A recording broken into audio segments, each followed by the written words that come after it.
जय हिंद साथियों, मैं Adarsh Kumar genius study world की तरफ से आप सभी को शिक्षक दिवस की ढेर सारी शुभकामनाएं एवं बहुत सारा प्यार। आज दोस्तों हम बात करने वाले हैं फिजिक्स का टॉपिक अध्याय 1 में प्रतिबिंब के बारे में कि प्रतिबिंब का निर्माण कैसा होगा।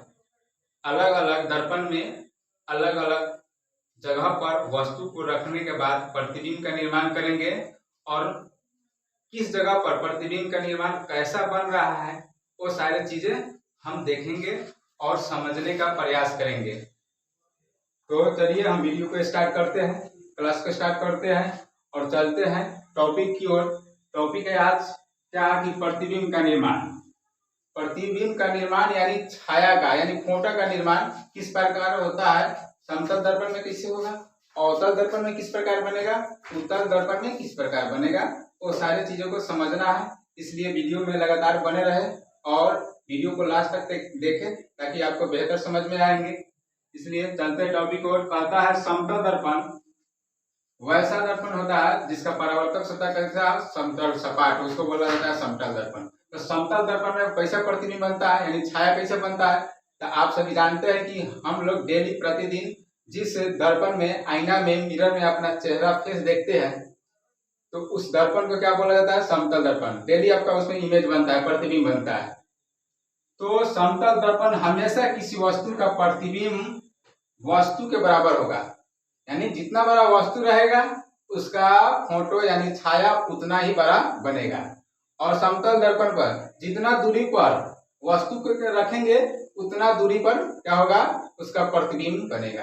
यानी कहने का मतलब वस्तु के बराबर समान दूरी पर हमेशा जो प्रतिबिंब बनेगा ना सीधा बनेगा, अर्थात काल्पनिक प्रतिबिंब बनता है। जो भी सीधा होता है उसको काल्पनिक प्रतिबिंब कहा जाता है। इस कौन दर्पण में होता है, समतल दर्पण में। तो याद रखिए बच्चों, इस समतल दर्पण में हमेशा किसी वस्तु का प्रतिबिंब सीधा अर्थात काल्पनिक बनता है। समझ में आया। फिगर द्वारा हम बताते हैं, यहाँ पर दर्पण बनाते हैं समतल दर्पण।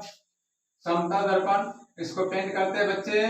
पेंट करने के बाद ये दर्पण है और इस दर्पण के जितना दूरी पर हम वस्तु को रखेंगे, मान लीजिए यहाँ वस्तु U मान लीजिए U और इसकी दूरी मान लीजिए 1 cm, तो उसका प्रतिबिंब भी बाबू 1 cm पर ही बनेगा, क्योंकि समतल दर्पण हमेशा किसी वस्तु का प्रतिबिंब सीधा बनाता है, समान दूरी पर बनाता है। जितना बड़ा का वस्तु रहेगा उतना बड़ा का प्रतिबिंब रहेगा। समझ गए। उसके बाद चलते हैं अब अवतल दर्पण द्वारा। देखिए समतल दर्पण में ज्यादा कुछ नहीं होता है, लेकिन अब अवतल दर्पण में प्रतिबिंब बनाने के लिए अवतल दर्पण के विभिन्न स्थानों पर, जैसे ध्रुव पर मान लीजिए एक दर्पण बनाइए अवतल दर्पण। वैसा दर्पण जिसका परावर्तक सतह धंसा हुआ, क्या हो, धंसा हुआ, धंसा हुआ उसको क्या बोलते हैं बच्चे, अवतल दर्पण बोलते हैं। कौन दर्पण बोलते हैं। हमेशा पेंट करते हैं तो दाईं ओर करते हैं, बाईं ओर नहीं करते हैं, दाईं ओर। इसका परावर्तक सतह बाईं ओर होता है। और आप जानते हैं कि हम बताए हुए पिछले वीडियो में कि दर्पण के जो मध्य बिंदु होगा उसको बोला जाता है क्या, ध्रुव यानी पोल। पी से शुरू करते हैं इसको और पी से सी के यानी पी और सी को मिलाने वाली सरल रेखा को क्या कहा जाता है, मुख्य अक्ष या प्रधान अक्ष। तो पी से सी को मिलाएंगे, यहां से एक सरल रेखा लेंगे, एक सरल रेखा लेंगे। तो ये हो गया आपका मुख्य अक्ष बोलिए या प्रधान अक्ष बोलिए। इसमें क्या हो जाएगा, एक सी हो जाएगा यानी सेंटर, क्योंकि ये दर्पण किसी न किसी गोले का भाग है। तो ये बच्चों हम बता दिए पिछले वीडियो में। यहाँ पर सी होगा यानी वक्रता त्रिज्या सी का मतलब होता है वक्रता केंद्र। वक्रता केंद्र हो गया, क्या होगा, इसे वक्रता केंद्र बोलते हैं। और इसके आधा को यानी फोकस बोलते हैं, एफ से शुरू करते हैं नहीं।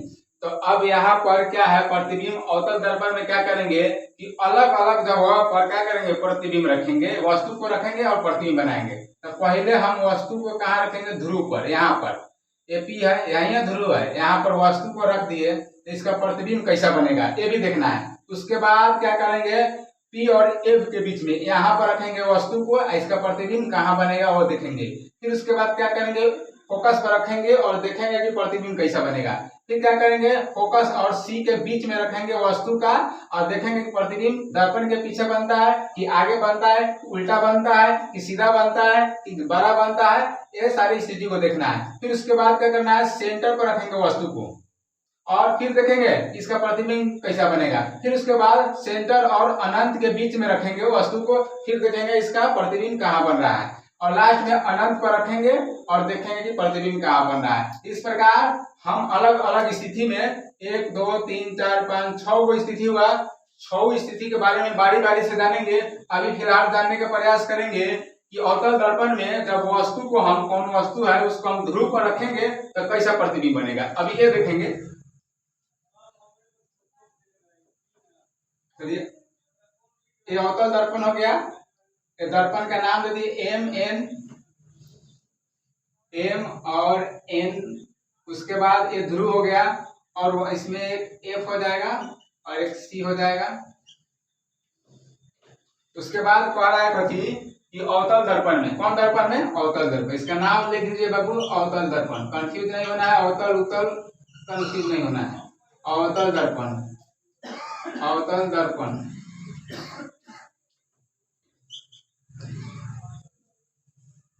अवतल दर्पण है तो अवतल दर्पण में जब वस्तु को कहाँ रखेंगे, पी पर। इसमें देखिए पी कहाँ है, दर्पण है, इसमें खोजेंगे पी कहाँ है तो पी है ना है, तो ये हम वस्तु के रखेंगे तो कैसा प्रतिबिंब होगा। जब पी पर वस्तु के रखेंगे तो वस्तु जो ध्रुव पर, पी का मतलब ध्रुव पर रखेंगे तो वस्तु का जो प्रतिबिंब बनेगा सीधा बनेगा अर्थात काल्पनिक बनेगा और वस्तु जितना बड़ा रहेगा ना उतने बड़ा बनेगा, जितना बड़ा वस्तु रखिएगा उतने बड़ा प्रतिबिंब बनेगा। समझ में आ गया, समझ में आ गया होगा तो आप इन्हें स्क्रीनशॉट लीजिए। फिर अगला टॉपिक हम चलते हैं अगला टॉपिक की ओर। पहले स्क्रीनशॉट लीजिए या नोट कर लीजिए बाबू।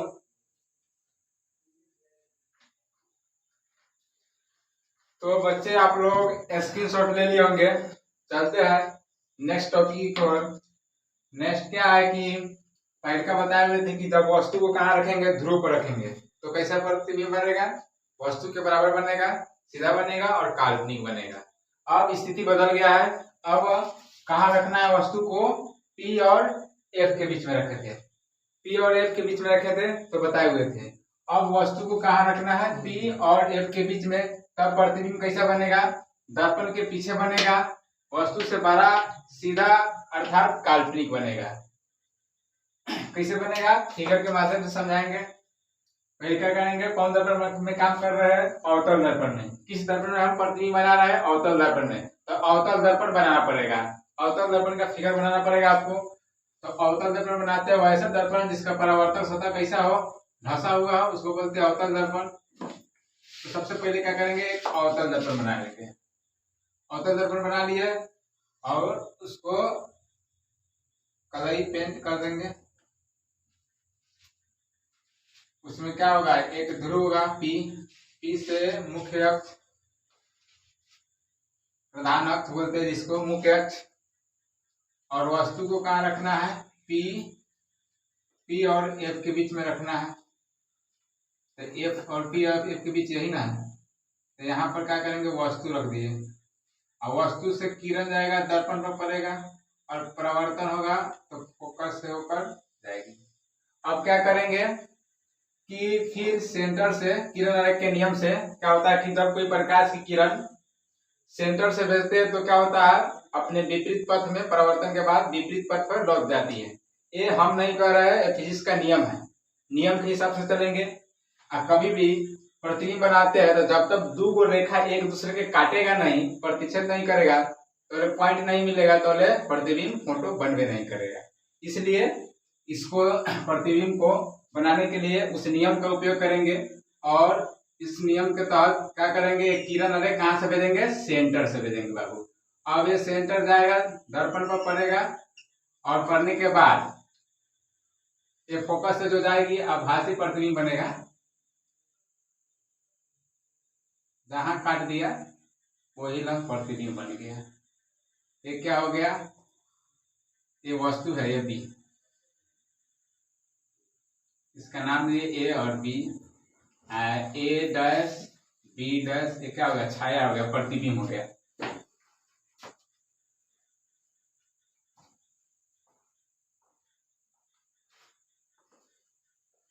देखिए फिर समझेंगे वस्तु को कहाँ रखना है। जब वस्तु को P और F के बीच रखेंगे, P यहाँ है ध्रुव है और फोकस है। P का मतलब होता है ध्रुव, F का मतलब होता है फोकस। उसके बीच में यहाँ वस्तु रख दिए। अब कौन दर्पण है पहले समझना होगा।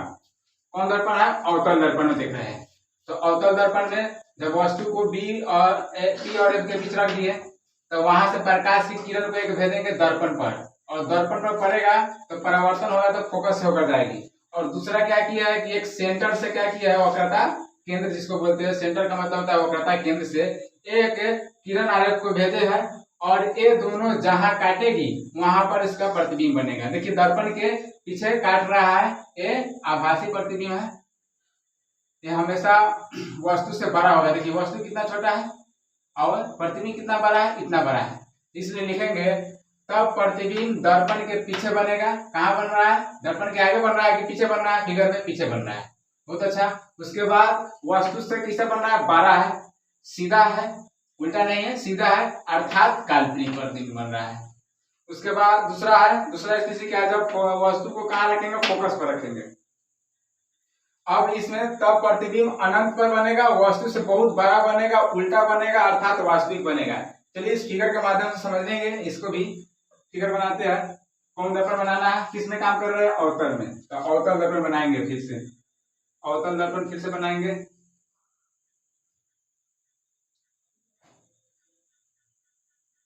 उसके बाद क्या करेंगे? पेन टैग कलर कर देते हैं। हमेशा पेन टैग कलर करते हैं, दर्पण के दाईं ओर कलर किया जाता है। उसके बाद इसमें क्या होगा? ध्रुव होगा, और ध्रुव से सी को मिलाने वाली क्षण रेखा को क्या बोला जाता है? मुख्य अक्ष बोला जाता है या प्रधान अक्ष बोला जाता है। उसके बाद कह रहा है कभी कि वस्तु को कहाँ रखना है? एफ पर रखना है। एफ यानी फोकस। तो वो एफ पर हम वस्तु रख दिए, फोकस पर। क्या रख दिए? वस्तु को फोकस पर रख दिए। ये हमारा वस्तु है। और जब वस्तु से प्रकाश की किरण पड़ेगा कहाँ? दर्पण पर। तो दर्पण पड़ेगा तो कहाँ से भेजेगा? ए फोकस से भेजेगा। कहाँ से भेजेगा? फोकस से भेजेगा। फिर उसके बाद क्या करेंगे? सी से, कहाँ से? सी से प्रकाश की किरण को भेजेंगे। सी से,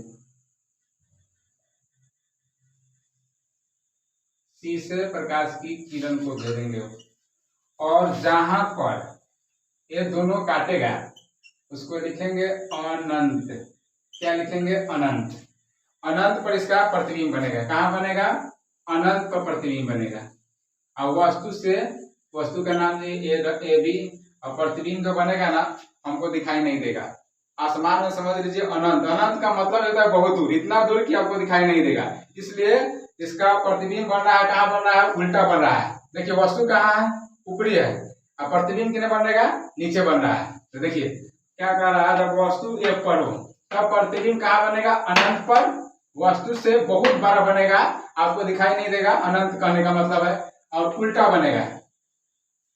वस्तु है इधर दर्पण के ऊपर और प्रतिबिंब बन रहा है नीचे, यानी उल्टा बन रहा है। और उल्टा बनेगा अर्थात वास्तविक बनेगा। जो प्रतिबिंब बनेगा रियल प्रतिबिंब बनेगा। तो बच्चे लोग आपको अच्छे से समझ में आए होंगे। तो इसको स्क्रीनशॉट ले लीजिए या नोट कर लीजिए।